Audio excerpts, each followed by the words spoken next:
South ఇండియాలోని అతి తక్కువ ధరలకి రత్నాలను అందించే ఏకైక సంస్థ 6JVR. Welcome to Suman TV. నేను మీ నాగరాజ్ బైసిటిని.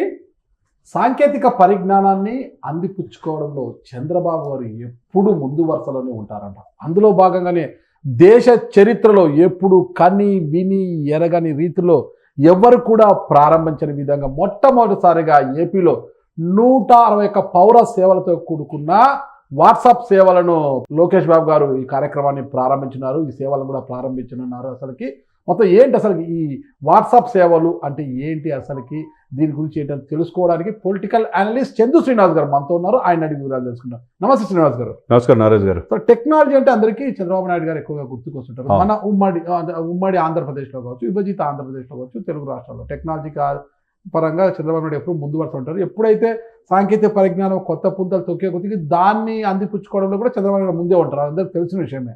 అదేవిధంగా ఈరోజు పౌర సేవలు అంటే ఏదైతే ప్రభుత్వ కార్యాలయాల చుట్టూ, ఇప్పుడు ముఖ్యంగా ఈ రెవెన్యూ కార్యాలయాల చుట్టూ కావచ్చు, మున్సిపాలిటీల చుట్టూ కావచ్చు, కొన్ని ప్రజలకు అవసరమైన పత్రాలు, చాలా అవసరమైన కీలక పత్రాలు ఉంటాయంట. ఇక్కడ బర్త్ సర్టిఫికేట్, జనన మరణ ధృవపత్రాలు కావచ్చు, అక్కడ అడంగల్స్ కావచ్చు, ఇవన్నీ కూడా ఏవి కావాలన్నా రెవెన్యూ మున్సిపాలిటీ తిరిగి అలసిపోతుంటారు.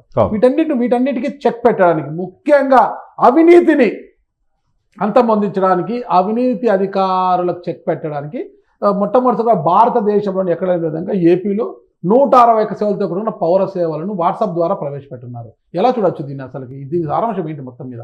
ఇది దేశానికి కావాలి. మీరు అన్నట్టు ఉన్న చోటకే ప్రభుత్వ సేవలు ప్రజల వద్దకే, అంటే ప్రజల వద్దకే పాలన అన్నట్టుగా. కరెక్ట్. నిజంగా అప్రిషియేట్ చేయాలి మనం అందరం కూడా. దేశంలో ఎక్కడ లేని విధంగా మీరు చెప్పినట్టుగా మొట్టమొదటిసారిగా ఆంధ్రప్రదేశ్లో 161 సేవలు, అంటే ఇప్పుడు తిరిగి చెప్పులు అరిగిపోయినాయి అంటారు. అక్కడక్కడ విఆర్ఓ కాడి నుంచి, ఎంఆర్ఓ కాడి నుంచి, ఆర్డీఓ కాడి నుంచి, డిప్యూటీ కలెక్టర్ కావచ్చు, అన్ని వ్యవస్థలో అవినీతి వేలుగుపోయింది. మున్సిపాలిటీలో అదే పరిస్థితి, మున్సిపాలిటీ పై వరకు కూడా అదే పరిస్థితి. దానివల్ల ఏంటి, అక్కడ ఆఫీసులు చేసే తప్పుకి ప్రభుత్వం బాధ్యత వహించారు. ఖచ్చితంగా ఇది తరతరాలుగా జరుగుతుంది. దీన్ని అడ్డుకట్టేయడానికి మీరు చెప్పినట్టు నారాజు గారు ఈ వాట్సాప్ సేవలు, మీరు అన్నట్టు టెక్నాలజీలో అందిపుచ్చుకోవడంలో ఎప్పుడు కూడా చంద్రబాబు నాయుడు గారు ముందుంటాడు. ఈ రోజు హైదరాబాద్ ఇంత ఫాస్టెస్ట్ గ్రోయింగ్ సిటీగా ఉందంటే, ఐటీలో నెంబర్ 1 ప్లేస్లో వెళ్తుందంటే, ఆర్టిఫిషియల్ ఇంటెలిజెన్స్ ఈ విధంగా వస్తుందంటే, 176,000 కోట్లు రేవంత్ రెడ్డి గారు తీసుకురాగలిగారంటే, ఈ రోజు సైబరాబాద్ నిర్మించింది ఎవరు? చంద్రబాబు నాయుడు గారు. ఈ రోజు ఏపీలో కూడా కృత్రిమ మేధ అంటే ఆర్టిఫిషియల్ ఇంటెలిజెన్స్ ఒక యూనివర్సిటీని కూడా ఆయన అక్కడ ఏర్పాటు చేయబోతున్నారు. దానికి బిల్ గేట్స్ కూడా ఇన్వైట్ చేశారు. మీరు కూడా సహకరించారు. అదొకటి సార్. ఆయన ఏంటంటే మొన్న సీ ప్లేన్ చూసాం కదా, మనం ఎప్పుడైనా చూసావా? అది ఒకటి. తర్వాత డ్రోన్ సిస్టమ్స్ 150,000 కోట్లు పెట్టుబడితో డ్రోన్ కెమెరాస్, అది కూడా టెక్నాలజీ తీసుకురాబోతున్నాడు. అంటే అతని మనసులో ఎప్పుడు కూడా ఈ పుట్టిన భూమికి, ఈ దేశానికి, ఈ నేలకి, మన రాష్ట్రానికి ఏదో ఒకటి చేయాలని తలంపు ఎప్పుడు ఉంటుంది. మీరు అన్నట్టు మనం పెరిగే కొంది, ఎదిగే కొంది ఆధునికతని అలవాటు చేసుకోవాలి. పాత పద్ధతులు, మోస పద్ధతులు ఉంటే ఉపయోగం లేదు. అంటే టెక్నాలజీ పెరుగుతుంది కాబట్టి ఇతర దేశాలు ఆ స్పీడ్ని మనం అందుకోవాలి కదా. మీరు చెప్పినట్టండి, ప్రజల జీవన శైలిలో మార్పు కోసం విప్లవాత్మకమైన మార్పులు ఈరోజు ఉండవల్లిలో ప్రజావేదికలో ఐటీ అండ్ టెక్నాలజీ మినిస్టర్ ఎవరు? విద్యాశాఖ మంత్రి లోకేష్ గారు ప్రారంభించడం, దాని వెనక కర్త కర్మ మొత్తం కూడా చంద్రబాబు నాయుడు గారే. చంద్రబాబు నాయుడు గారు, పవన్ కళ్యాణ్ గారు పలు దఫాల్లో దీని మీద 2-3 సార్లు సమావేశం అవటం, దీన్ని తుది మెరుగు రెద్దటం, ఈ రోజున ప్రారంభించటం ఆంధ్రప్రదేశ్ ప్రజలే కాకుండా దేశవ్యాప్తంగా సార్ నాగరాజు గారు చూస్తున్నారు ఎలా చేయగలుగుతున్నారు. మన రాష్ట్రంలో కూడా ఇలా ఇంప్లిమెంట్ చేస్తే బాగుంటుందని పక్క రాష్ట్రాలు కూడా చూసే పరిస్థితి వస్తుందంటే నిజమే కదా. ఇది కావాల్సింది. మనం పంచాయతీరాజ్ కావచ్చు, రెవెన్యూ కావచ్చు, అన్ని కార్యాలయాల్లో మీరు అన్నట్టు మనిషి పుట్టుక బర్త్ సర్టిఫికేట్ కాడి నుంచి, తన స్టడీ సర్టిఫికేట్ కాడి నుంచి, క్యాస్ట్ సర్టిఫికేట్ కాడి నుంచి ఇవన్నీ కూడా ఉంటాయి. ఇవన్నీ కూడా ఎప్పుడు కూడా అవసరం కూడా మనిషి జీవన ప్రమాణాలు. మరి ఇక్కడ ఒకటి మనం గమనించాలి, ప్రజలకు ఉచితాలకు బదులు ఉచితంగా అన్ని వాళ్ళకి ఇచ్చేసి వాళ్ళని సోమరులను చేయడం కన్నా ప్రజలకు ఏది అవసరమో వారికి సకాలంలో అందిస్తే ఆ ప్రభుత్వం 10 కాలాల పాటు బాగుంటుంది. ఎస్, మీరు చెప్పిన మాట 100% కరెక్ట్ అండి. పవన్ కళ్యాణ్ గారు చెప్పినట్టే దశాబ్దం ప్రభుత్వం ఉంటుంది అన్నట్టుగా మీరు 10 కాలాల పాటు ఉండాలంటే ప్రజలకి మనసు దగ్గర అవ్వాలి. అంతే. సంక్షేమం, అభివృద్ధి 2 కళ్ళుగా ఒకే సమయంలో పనిచేయాలి. సంక్షేమం మాటన బటన్ నొక్కాం, పథకాలు ఇచ్చేస్తున్నాం, మాకే 175 సీట్లు వస్తాయంటే 11 సీట్లకి పరిమితం చేశారు. ఎందుకు? అభివృద్ధిని మర్చిపోయారు సంక్షేమం. కాబట్టి సంక్షేమ, అభివృద్ధి 2 కలిసి ప్రజల వద్దకు మనం వెళ్ళినప్పుడు మీరన్నట్టు ఇటువంటి చాలా ప్రజల వద్దకే ఈ 121 పథకాలు తీసుకురావడం అంటే ఒక వాట్సాప్లో ఒక నెంబర్ ఇవ్వబోతున్నారు, అది క్లిక్ చేస్తే మనకి ఏది కావాలంటే అది వస్తామంటే ఇంకెంతకంటే ఏంటండి? 10 కాలాల పాటు నిజంగా ప్రభుత్వాలు మనగలుగుతాయి.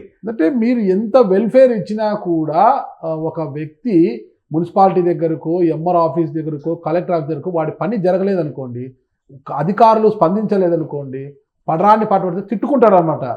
ఈ ప్రభుత్వం అసలు ఈ ప్రభుత్వంలో ఇంతే అధికారులు ఇంతే అని తిట్టుకుంటాడు. అదే నీకు ఏదైతే కావాలో అది నీ ఇంటి వద్దకే ఇంట్లో కూర్చొని టెక్నాలజీ ద్వారా నువ్వు తీసుకుంటే చాలా హ్యాపీగా రిలాక్స్ అవుతాడు అనమాట. అంతే కదండి. ప్రభుత్వాన్ని కూడా మెచ్చుకుంటాడు, బా చాలా హ్యాపీగా ఉందా, బా చాలా ఈజీగా ఉంది. నేను ఆఫీసులు తిరగాల, అధికారికి ఏమైనా ఇవ్వకపోతే పని చేయడు, రేపు రాపో మన ఇవ్వకపోతే మనం రాపో, రేపు రాపో, టైం లేదు, సార్ లేడు అంటారు అనమాట. అంతే కదండి. ఇవన్నీ ఇంట్లో జరిగిపోతే ఇక్కడ ఒక లేయర్ పెట్టినా పెట్టకపోయినా నా పని అయ్యింది, ఇక్కడ నా అవసరం తీరింది అనేది ప్రజల్లో ఒక గుర్తింపు అనేది వస్తుంది. ఆ ప్రభుత్వానికి మంచి పేరు వస్తుంది. డెఫినెట్ గా ఒక అటెండర్ కాడి నుంచి ఇదంతా తరతరాల నుంచి వస్తే ఇది కరెక్ట్. మనం లేకపోతే భారతీయుడు చూసాం కదా, భారతీయ వాళ్ళు ఎలా చూసాం కదా, కొడుకుని కూడా అవినీతికి ఇది చేస్తే కొడుకునే చంపేస్తారు తండ్రి. అలాంటి సిస్టమ్ అనేది మనకి ఎప్పుడైతే అలవాటు పడుతుందో మీరు అన్నట్టు డెఫినెట్గా ప్రజల వద్దకు మనం ఎప్పుడైతే వెళ్ళామో ప్రజలు ప్రజల్ని అప్రిషియేట్ చేస్తారు ప్రభుత్వాలని. అవినీతి ప్రభుత్వ అధికారులు అవిభాజ్య కవలలు మన భారతదేశంలో. ఓకేనా, ఇద్దరిని విడదీయలేం పాపం. ఈ అవినీతి అనేది దూరం పోయినా ఈ అధికారి బతకలేడు, వాడు గిలగిలా కొట్టుకుంటాడు. చేప నీళ్ళలోంచి ఒడ్డును పడినప్పుడు ఎట్లా కొట్టుకుంటాదో అలా కొట్టుకుంటాడు అనమాట. అవినీతి అనేది పాపము ఈయనకు ఒక కౌల లాంటిది అనమాట. కౌల పిల్లలు ఇద్దరు విడదీస్తున్నారు దాన్ని చంద్రబాబు నాయుడు గారు. తీయాల్సిన అవసరం ఉన్నది, ఖచ్చితంగా అదే కావాల్సింది, ప్రజలకు అదే కావాల్సింది. ఎక్కడో చోట చెక్ పెట్టబోతే అంటే ఇప్పుడు ఒక 1000 రూపాయలకి లంచానికి ఇచ్చేస్తే ఆ 1000 రూపాయలు అనుకుంటున్నారు మీరు, అది 5 సంవత్సరాలు ఆలోచిస్తాడు అతను. నెక్స్ట్ జరిగే స్థానిక సంస్థల ఎలక్షన్స్ కావచ్చు, లేకపోతే 5 సంవత్సరాలు అయినా కానీ నువ్వు ఆ రోజు నాకు లంచం చేసింది ఈ ప్రభుత్వం ఏంది, ఈ అధికారితో పోదు, ఇక్కడ ప్రభుత్వం మీద వ్యతిరేకత ఏర్పాటు చేసుకుంటారు. 100%. అంతే కదండి. ఈరోజు తిరుమల సంఘటన ప్రభుత్వం మీద వ్యతిరేకత వచ్చింది కదా, ప్రభుత్వం మీద కదా బురదేశారు. తొక్కిసలాటలో అధికారుల వైఫల్యం. అధికారులు సరైన సమయంలో సరైన నిర్ణయాలు తీసుకోవడం, సరైన సిబ్బందిని ఏర్పాటు చేయకపోవడం, అధికార నిర్లక్ష్యంతో అధికారులు తప్పిదం. ప్రభుత్వంలో భాగమైన అధికారులు తప్పు చేస్తే ప్రభుత్వానికి అమ్మచ్చాలింది. ప్రభుత్వ వైఫల్యము ఇంక రాజీనామాలు చేయాలి వరకు పోయిందన్నమాట.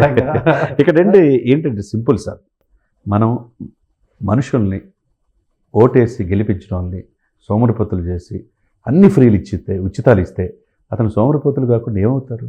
అదే. కానీ వాళ్ళకి బేసిక్ నీడ్స్ ఏదైతే ఇచ్చినప్పుడు ప్రజలు ఇది చేసుకుంటారు. మేము ఇచ్చేసాం కదా, మిమ్మల్ని అన్నీ ఫ్రీ ఇచ్చేస్తున్నాం కదా, మమ్మల్నే గెలిపించకుండా మాకే ఓటేయకుండా ఏం చేస్తారు? మేము రోడ్లు అయిపోయినా మాకే వేస్తారు, మేము పోలవరం పూర్తి అయిపోయినా మాకే వేస్తారు, రాజధానులు 3 అని చెప్పినా వింటారని చెప్పి అనుకుంటే ఎలా ఉందో మనం చూసాం. కాబట్టి ఈ ప్రభుత్వం ఆ విధంగా పోట్ల ట్రాన్స్పరెన్సీగా, పారదర్శకంగా, నకారాత్మకంగా ఆలోచించకుండా సకారాత్మకంగా థింక్ పాజిటివే, ప్రజల వద్దకే అనే ఉద్దేశం ప్రజలు లేకపోతే మనం లేవు. ప్రజల వద్దకే పాలన ఎప్పుడు చంద్రబాబు గారు అని ఎప్పుడు చెప్తారు. ఆ రోజు జన్మభూమి పథకం కాడి నుంచి ఆయన తీసుకొచ్చి ప్రజల వద్దకే మనం వెళ్ళినప్పుడు ఈజ్ అ కస్టోడియన్. నేను ఎప్పుడు చెప్తుంటాను నారాజు గారు, మీకు తెలియంది కాదు, ముఖ్యమంత్రి అంటే నేనేదో పెద్ద కాదు, గుంపుకు మేస్త్రి అంటున్నాడు రేవంత్ రెడ్డి గారు. మరి నిజమే కదా, ఈ ప్రభుత్వ ఆస్తులకి ఈ ప్రజలకు ఒక పెద్ద ఇదిగా కస్టోడియన్ ఆఫ్ పీపుల్, సీఎం కానీ, డిప్యూటీ సీఎం కానీ, మంత్రులు కానీ ఏంది ప్రభుత్వ ఆస్తులకి కస్టోడియన్సే, అంతేగాని రాజరికం కాదు ఇది. కానీ ప్రభుత్వం చేసే పథకాలు ఏదైతే ప్రజల దగ్గరికి వెళ్తాయో, ఇప్పుడు 121 సేవలు అతను క్లిక్తో పని అయిపోతే ఇంట్లో హ్యాపీగా కాల్ మీద కాల్ వేసుకొని ఈ ప్రభుత్వ హ్యాట్సాప్ అని వాడు 10 మందితో చెప్తాడు. ఇంట్లో అమ్మ బిర్యానీ వండి పెట్టి కొడుకు పిల్లలకి ఆకలి అయినప్పుడు ఆ బిర్యానీ వడ్డించకపోతే అమ్మ బిర్యానీ చేసి ఏం లాభము? బిర్యానీ వండి పెట్టి పిల్లలకి ఆకలికి సహాయానికి వడ్డిస్తే కదా వాడు తిని హ్యాపీగా అబ్బా మా అమ్మ బిర్యానీ చేసింది ఫుల్ గా తింటాడు. బిర్యానీ అది పిల్లలకి పెట్టకుండా సర్ది పెట్టిపోతే ఏం లాభము? కానీ సింపుల్ అంటే మీరు చెప్పినట్టు బిర్యానీ అంటే ఆకలి అయితే అన్నం పెట్టాలి, ప్రజలకు ఏం కావాలో సంక్షేమ పథకాలు ఇవ్వాలి. చిన్న ఎగ్జాంపుల్ అండి, నాకు 2 రోజులు ఆగి బిర్యానీ పెడతారంటే మనిషి ఉండడు. కాబట్టి పిల్లలకి ఏమి కావాలో తెలుసుకొని మనం ఇవ్వడము మన బాధ్యత. పిల్లలకు అవసరం లేకపోయినా అతి ప్రేమతో ఏదో పొందాలనేసి అతి ప్రేమతో వాళ్ళకు లేనిపోయిన వాళ్ళు అడగకపోయినా ఇస్తూ పోతాం అనుకోండి, పిల్లలు చెడుదో పడతారు ఖచ్చితంగా. కాబట్టి చేసిందే కదా, మీరే మమ్మల్ని చెడగొట్టారంటారు ఆఖరికి. కాబట్టి ఇప్పుడు ప్రభుత్వం చంద్రబాబు నాయుడు గారు, పవన్ కళ్యాణ్ గారు కావచ్చు, లోకేష్ గారు కావచ్చు, అతి చూసి ప్రజలకు ఏది కావాలో అదే ఇస్తున్నారు, అదే ఇవ్వాలి ఇస్తున్నారు కూడా. ఇప్పుడు ఇస్తున్నారు, భవిష్యత్తులో కూడా ఇది కంటిన్యూ ఇంకా మరిన్ని సేవలు పెంపొందించేందుకు కూడా చర్యలు తీసుకోవాలి. క్షేత్రస్థాయిలో పరిశీలించి ఇంకా ఎలాంటి సేవలు ప్రజలకు అందించాలి, ప్రజలు హ్యాపీగా వెల్ఫేర్ వద్దు ఏమొద్దు, మాకు ఇలాంటి సేవలు ఉంటే చాలు, మాకు మేము హ్యాపీగా అనే ఉంటాము ఆకాంక్ష ప్రజల్లో అనే ఆకాంక్ష ప్రజల్లో రేకెత్తించేలా చేసినప్పుడు ఆ ప్రభుత్వం హ్యాపీగా ఉంటుంది. ఓటుకి నోటు అనేది లేకుండా పోతుంది. మర్చిపోతారు జనం కూడా. అదే అదే అదే. ప్రతి ఒక్కరూ కూడా హ్యాపీగా ఉంటారు. ఓకే శ్రీనివాస్ గారు, థ్యాంక్ యూ. ఓకే, నమస్తే. థ్యాంక్ యూ నారాజ్ గారు. సుమన్ టీవీలో మీ పర్సనల్ అండ్ బిజినెస్ ప్రమోషన్స్ కోసం కింది నెంబర్కి కాంటాక్ట్ చేయండి.